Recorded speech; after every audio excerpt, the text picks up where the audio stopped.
Alors, l'expert comptable, c'est le nom de ce rendez-vous d'une demi-heure ici à BPI France InnoGénération, un sujet ô combien essentiel dans la vie entrepreneuriale. Et pour en parler, les ondes accueillent Stéphane Renaud. Bonjour. Bonjour Valérien. Alors, on a annoncé votre venue sur les réseaux sociaux, on a fait voter un petit peu les entrepreneurs pour savoir quel sujet aborder. On a 4 sujets qui sont ressortis, les obligations comptables, 46%, c'est quand même beaucoup. Rôle et mission de l'expert comptable, comment le choisir? Évidemment, et puis on terminera d'ailleurs par ça tous les deux ensemble, la reprise d'entreprise, effectivement, qui est un sujet demandé par les internautes sur les réseaux sociaux. Stéphane, dans un premier temps, déjà présentez-vous. Oui, bonjour. Je suis Stéphane Renaud, je suis expert comptable depuis 25 ans. J'accompagne vraiment du créateur d'entreprise, la TPE, la PME, le monde associatif, mais aussi des sociétés un peu plus structurées. J'ai rejoint le réseau Serre France depuis quelques années. Ouais. Je travaille à Paris, à l'Entreprendre Paris, qui est près de l'Opéra Garnier.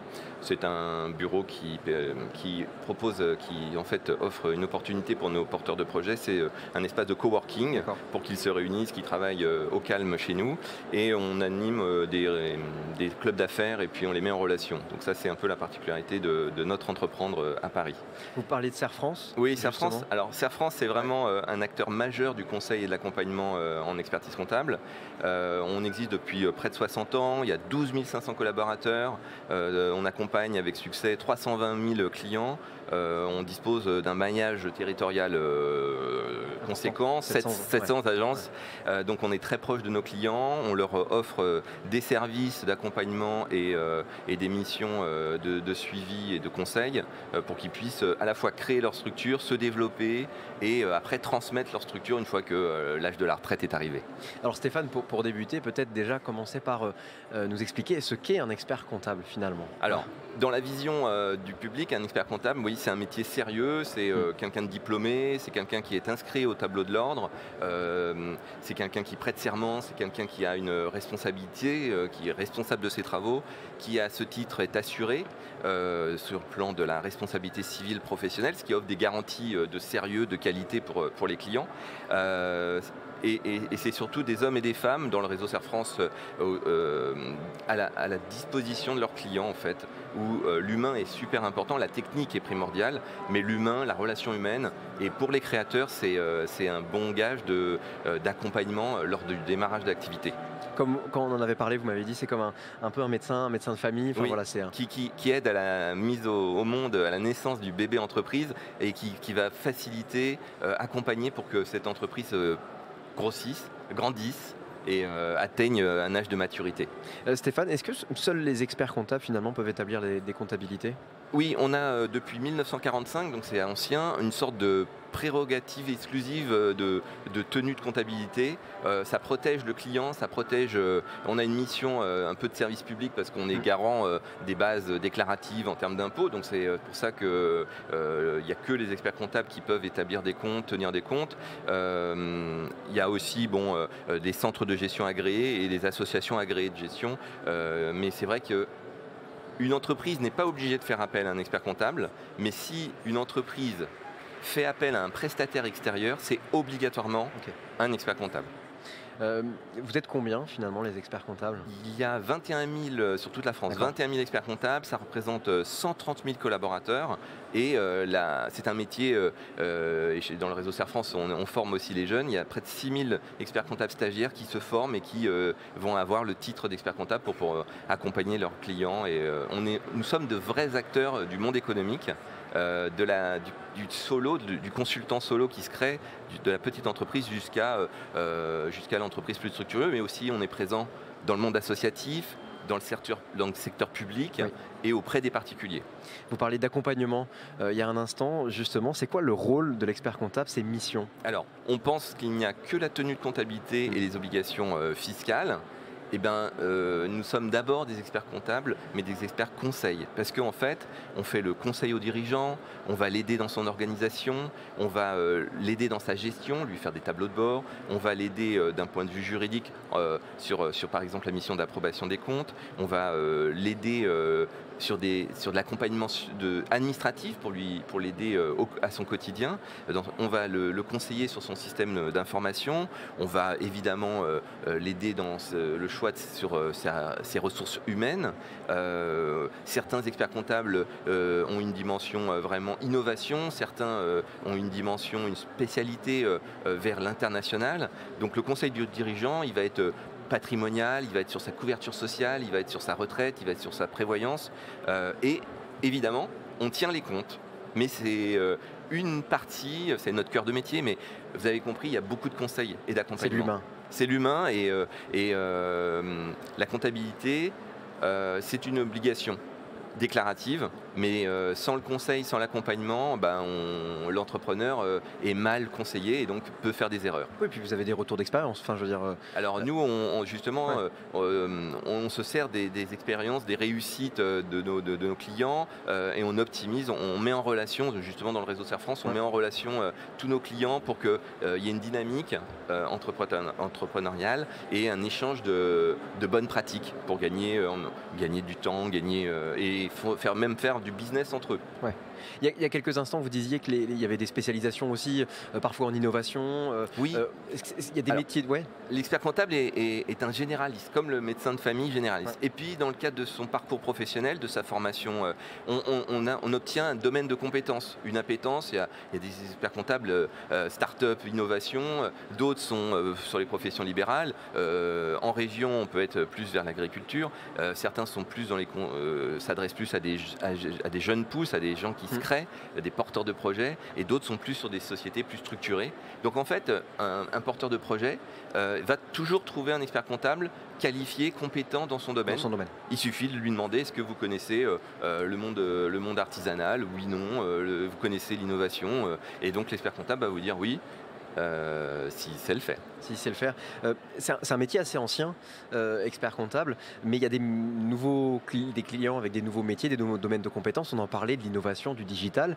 Ouais. Le métier a dû évoluer. Alors il a pris le virage du digital, de la digitalisation des pièces, de la numérisation des pièces, très en amont. Ça fait plusieurs années que chez Serre France, on a pris ce virage-là pour finalement automatiser un certain nombre de tâches, être efficace, gagner du temps, dégager du temps pour justement que les tâches administratives de comptabilité, de saisie comptable soient automatisées, pour dégager du temps sur le conseil et l'accompagnement. Ça nous permet de faire des tableaux de bord, ça nous permet d'être disponible et de ne pas être pris par la seule comptabilité qui est importante, mais on cède. Et donc on est aussi moteur vis-à-vis de nos clients pour les aider à prendre ce virage du numérique. Avec vous, pour avoir du temps et du temps d'échange effectivement, oui, et mettre de l'humain. Et même pour eux, dans leur activité, on est force de proposition pour qu'eux aussi ils passent cette ère nouvelle du numérique. Finalement, on parlait tout à l'heure, un peu plus tôt dans cette journée ici, dans ce studio, d'idées, de création. On dépose l'idée, ensuite il faut faire un business plan, il faut avancer. Et il va y avoir la question de l'expert comptable. À quel moment, quand faut-il contacter finalement un expert comptable lorsqu'on a un projet de création? Alors il faut le contacter le plus vite possible. Dès que votre idée de création est un peu mûre, un peu réfléchie, les experts comptables font des consultations gratuites pour prendre connaissance du projet, pour vous aider, et le plus tôt possible. C'est toujours trop tard de venir voir l'expert comptable une fois qu'on a fait soi-même ses formalités, fait soi-même un début d'activité, parce que finalement on a peut-être fait les mauvais choix parce que le porteur de projet n'est pas spécialiste en fiscal ou en fiscalité par exemple. Donc il faut venir voir l'expert comptable le plus vite possible, le plus tôt possible. Il sera toujours très bien reçu chez nous, mais chez nos confrères aussi. Et là, on va faire le point de sa situation personnelle. On va fixer avec lui le planning. On va lui fixer avec lui, on va lui présenter ce que c'est qu'une entreprise, les règles administratives, les contraintes réglementaires, et on va l'encourager parce que on s'accapare, on prend possession du projet du porteur de projet et on l'aide à se lancer en fait. Donc le plus vite possible. Et vous disiez, c'est projet individuel, il n'y a pas de généralité, c'est aussi ça. C'est du sur-mesure. C'est du sur-mesure. Oui, il n'y a jamais de règle. Si vous voulez, ça passe quand un créateur vient voir un expert comptable, ça passe toujours par un vrai dialogue à bâton rompu. Qui vous êtes? Qu'est-ce que vous en êtes où? Vous voulez faire quoi? Comment vous voulez le faire? Et à partir de là, comme nous, on a l'expertise d'avoir vu un certain nombre de créateurs, déjà, on met en garde. on temporise. On dit, là ouais, alors pas tout de suite. Peut-on décaler un mois et puis avant il faut faire ça, faut penser à ça.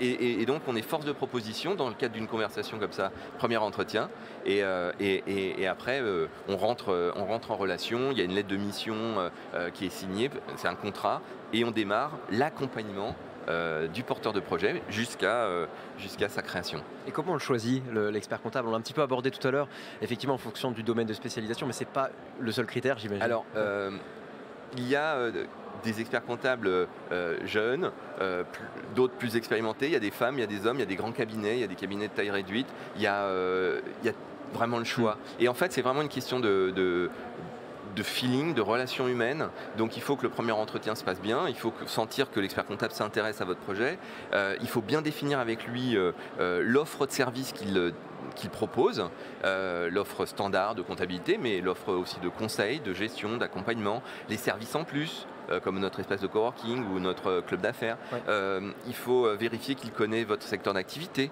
qu'il s'y intéresse, parce que comme ça on gagne du temps, on a quelqu'un qui est compétent. On vérifie d'abord que c'est un expert comptable. Parce que... Comment on vérifie? L'ordre des experts comptables propose sur le site internet ce qu'on appelle l'annuaire. L'annuaire des experts comptables, ce qui vérifie qu'il est bien inscrit à l'ordre des experts comptables. C'est une sécurité, on en a parlé au début, nous sommes compétents, on est assurés, c'est un métier sérieux. Voilà, faites attention. Donc on favorise les avis de son réseau, le bouche à oreille. On peut demander à des camarades qui ont déjà un expert comptable s'ils en sont contents. On va rencontrer plusieurs experts comptables pour se faire un avis. On choisit soit un grand cabinet, soit un petit cabinet. On privilégie la proximité, ou alors celui qui offre des formules de dématérialisation, parce que là, du coup, il n'y a pas de problème de distance, puisqu'on travaille à distance d'une manière... on peut transmettre les éléments, transmettre les factures d'une manière dématérialisée. Donc voilà, on vérifie sa réactivité, on vérifie sa disponibilité. Il faut être à l'aise. Enfin, si je résume un peu, voilà, faut que l'entrepreneur soit à l'aise avec son expert comptable, puisque c'est un accompagnement qui est sur le long terme. Sur le long terme, parce que dans les moments heureux et puis les moments plus difficiles, donc il faut que le porteur de projet, le créateur, sente qu'il va être épaulé, accompagné, soutenu. Donc c'est pas un métier, de l'extérieur ça peut être intimidant, mais en fait on fait un métier sérieux, mais sans se prendre au sérieux. C'est-à-dire qu'il y a de l'humain d'abord et de la relation humaine d'abord. C'est top tous ces conseils, voilà, pour comment choisir un expert comptable. On le disait, il y avait des sujets qui avaient été demandés un petit peu sur les réseaux sociaux, Stéphane. En 2 mots, quelles sont un peu les obligations comptables finalement pour un repreneur? Alors en 2 mots, c'est trop large pour qu'on pourrait passer une journée ensemble sur les obligations comptables, fiscales. Je vous propose de plutôt retenir que c'est absolument du sur-mesure. En fonction de la situation, du métier, de l'activité, en fait à ce moment-là, de la taille, en fonction des choix fiscaux qui seront faits, en fait tout ça, l'expert comptable va vous expliquer. Vous êtes une profession libérale, vous êtes plutôt un consultant informatique, vous êtes un artisan, vous êtes un micro-entrepreneur, vous êtes par contre une société SAS ou une SASU. En fait, les obligations comptables sont vraiment personnalisées en fonction du profil réel du créateur. Et donc, la mission de l'expert comptable, c'est de vulgariser, expliquer ce que c'est que le cadre comptable, juridique, fiscal, et il le fait avec des mots simples pour que le porteur de projet comprenne. Donc c'est du sur-mesure, ça se fait dans le cadre d'un entretien, d'un rendez-vous, ça fait partie de notre conseil. Et en 2 mots, du coup, ça dépend. Ça dépend, oui, exactement. ça. Ça dépend. L'erreur à ne pas commettre, alors, Stéphane? Lorsqu'on est porteur de projet, c'est de trop attendre, de démarrer son activité sans prendre au bon moment les conseils. C'est de copier son voisin ou son voisin qui a peut-être pas la même activité. C'est de croire les blogs internet sans vérifier. C'est de faire tout seul des choses alors que c'est très engageant pour la suite, la vie de l'entreprise. Les mauvais choix fiscaux, les mauvais choix juridiques sont déterminants, et corriger des erreurs, ça coûte beaucoup plus cher que de bien faire au début. Donc on revient à ce qu'on dit, venez vite, très tôt, voir les experts comptables, venez nous voir nous, par exemple, pour bien faire les choses au bon moment et selon les bons choix. Et effectivement, on reçoit aussi pas mal juste pour terminer sur ces erreurs, il y a du courrier aussi parfois qui arrive, il y a des sollicitations, il y a des demandes d'informations aussi qui peuvent arriver. Alors, oui, l'erreur, vous avez raison, en créant une entreprise, on reçoit beaucoup de choses. C'est de sous-estimer les courriers des administrations fiscales. Il faut y répondre, il faut surtout ne pas attendre, lorsqu'on a lancé son activité, il ne faut surtout pas attendre pour déclarer tout ce qui est déclaration de TVA, évidemment. Certaines fois, on voit des entrepreneurs chez nous qui viennent un peu et qui nous disent ça fait 6 mois que ça fait 6 mois que j'ai lancé mon activité, au fait il y a peut-être de la TVA. Oui, donc venez voir, on va fixer le cadre, les obligations, on va remplir les obligations pour vous, on va vous décharger de toutes vos obligations, on va vous soutenir. Comme ça, le porteur de projet va lui se concentrer sur son activité, sur son cœur de métier. Lors d'une création, quel accompagnement finalement propose l'expert comptable ? Dès le début, ça passe par une prise de connaissance du projet. On écoute le porteur de projet, on lui donne notre avis qui est un avis extérieur, neutre, objectif. On analyse avec lui la faisabilité de son projet en fonction des objectifs de chiffre d'affaires, de notre connaissance des secteurs d'activité. On lui sort des statistiques professionnelles, on examine avec lui la concurrence, comment sa stratégie marketing, sa stratégie de communication. On va étudier avec lui quels moyens humains il va devoir, moyens humains et matériels devoir engager. Donc ça, c'est la phase analyse de faisabilité. Il en découle l'édition du business plan, du plan d'affaires, qui va permettre de tester la viabilité financière et la rentabilité du projet. Déjà, ça fait ressortir un certain nombre de besoins financiers, ce qui permet en fait d'aller faire grâce au plan de financement, d'aller démarcher le secteur bancaire pour des financements, mais aussi toutes les aides, les prêts, les microcrédits, les concours, les subventions, tout ce qu'on peut trouver pour le client, pour l'aider à sa recherche de financement. On voit que ça avance bien, donc là on lui explique quel statut fiscal et juridique choisir, donc là c'est notre rôle de conseil, ça engage l'avenir, donc là on est vraiment là dans notre rôle, et là on accomplit pour lui à ce moment-là les formalités, et ça donne naissance à la société, et donc les formalités, je reviens à ce que vous disiez Valérian sur l'INPI, on va aussi lui conseiller de déposer à l'INPI sa marque, son logo, et là la société est lancée.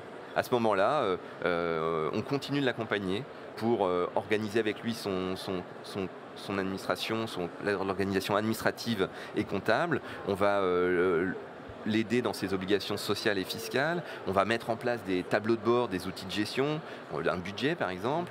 On va analyser avec lui les premiers mois d'activité. On va vérifier si c'est conforme avec ce qu'on avait dit sur le business plan. Et on va évidemment là tenir ses obligations comptables et fiscales de présentation d'un bilan, et nous présentons le bilan au client. J'imagine qu'on peut choisir aussi. Est-ce qu'il y a des choses en option? C'est-à-dire, est-ce que l'expert comptable s'occupe de choses obligatoirement, et est-ce qu'il y a aussi des choses finalement où on peut apporter une expertise, mais ça peut rester à la charge de l'entrepreneur? Oui, alors c'est une répartition des travaux. Voilà, c'est exactement. ça. La répartition se fait comment? La répartition, on propose nos services, c'est à la carte, et en fonction du stade d'avancement du projet, de la maturité du projet, des moyens financiers du client, on va lui proposer des options de, par exemple, lui faire un rendez-vous d'optimisation du résultat, un rendez-vous de situation comptable intermédiaire en milieu d'année. On va décliner un certain nombre de services, et ça c'est à la carte. Et certains porteurs de projets ont des budgets limités, donc la première année ne le font pas. Et puis après, quand la société grossit, ont besoin de plus d'accompagnement. Lorsqu'ils ont besoin de recruter, donc on leur fait du conseil social pour mettre en place, par exemple, des plans d'épargne ou des tickets restaurants, enfin de l'accompagnement. Ça, c'est vraiment, on est aux côtés. Donc comme c'est une relation... Ça peut évoluer. Ah, c'est totalement évolutif. Et c'est notre relation entre un expert comptable et son client, c'est une relation quasi quotidienne, on va dire hebdomadaire. Donc chaque fois que notre client a besoin de répondre à un souci, on est présent et on adapte. Et il n'hésitera surtout pas à nous solliciter. Depuis le début, on parle beaucoup, Stéphane, de création. Il y a un autre sujet et qui est arrivé aussi dans les résultats des réseaux sociaux, c'est la reprise d'une entreprise. Est-ce qu'un expert comptable peut être utile dans ce cas précis? Oui, alors la reprise d'une entreprise, c'est pour l'avoir vécu, pour avoir assisté un certain nombre de mes clients, c'est vraiment un chantier à long terme, c'est long, c'est assez fastidieux pour pour le repreneur Voilà. de trouver la bonne cible, la bonne entreprise. Donc là, l'expert comptable a véritablement un rôle primordial parce qu'en fait, c'est un sujet tellement large, juridique, fiscal, qu'il a vraiment besoin là aussi d'être accompagné dès le début. Donc en fait, on va l'aider à... Là encore, on comprend ce qu'il est, qui est le futur repreneur, quel est son profil, quels sont ses moyens. On va l'aider à définir les cibles d'entreprise à reprendre en fonction de son secteur, son chiffre d'affaires, la taille, la région, le prix. On va écarter un certain nombre de cibles qui ne sont pas en adéquation avec le repreneur. Pardon. On va... le repreneur va nous donner mandat d'aller diffuser l'offre. Donc on va nous faire jouer notre réseau parce qu'on connaît le monde de la reprise avec des intermédiaires. Donc on va chercher pour lui certaines cibles. On va présélectionner les cibles. On va émettre la lettre d'intention, ce qui est l'expression du repreneur vis-à-vis du cédant, c'est-à-dire l'ensemble de ses motivations, de son calendrier, de ses possibilités de financement. On va procéder à ce qu'on appelle rapidement l'audit d'acquisition, ce qui n'est pas un audit, c'est plutôt un examen limité pour l'aider à trouver la bonne cible. On va participer aux négociations avec, en interprofessionnalité avec les avocats et les notaires. On va travailler sur l'ingénierie juridique, fiscale et financière. Donc vous voyez, c'est complexe. On va participer à l'élaboration des protocoles avec nos amis avocats, des protocoles et des actes. Donc ça, c'est vraiment les avocats et les notaires qui sont rédacteurs. Et en fait, c'est pas fini. On va accompagner le repreneur post-reprise pour l'aider à réorganiser sa stratégie, réorganiser l'administratif de l'entreprise. On va l'aider. Donc, vous voyez, on va reprendre l'étape finalement après la création. Enfin, on va revenir aux fondamentaux. Donc, la reprise, là aussi, c'est vraiment un chantier tellement vaste qu'il faut que le repreneur se fasse accompagner dès le début. Et preuve en est, puisque c'est un des sujets qui avait été sollicité, qui avait été donné par les internautes sur les réseaux sociaux de BPI France. Merci beaucoup Stéphane Renaud. Est-ce qu'on a fait le tour? Oui.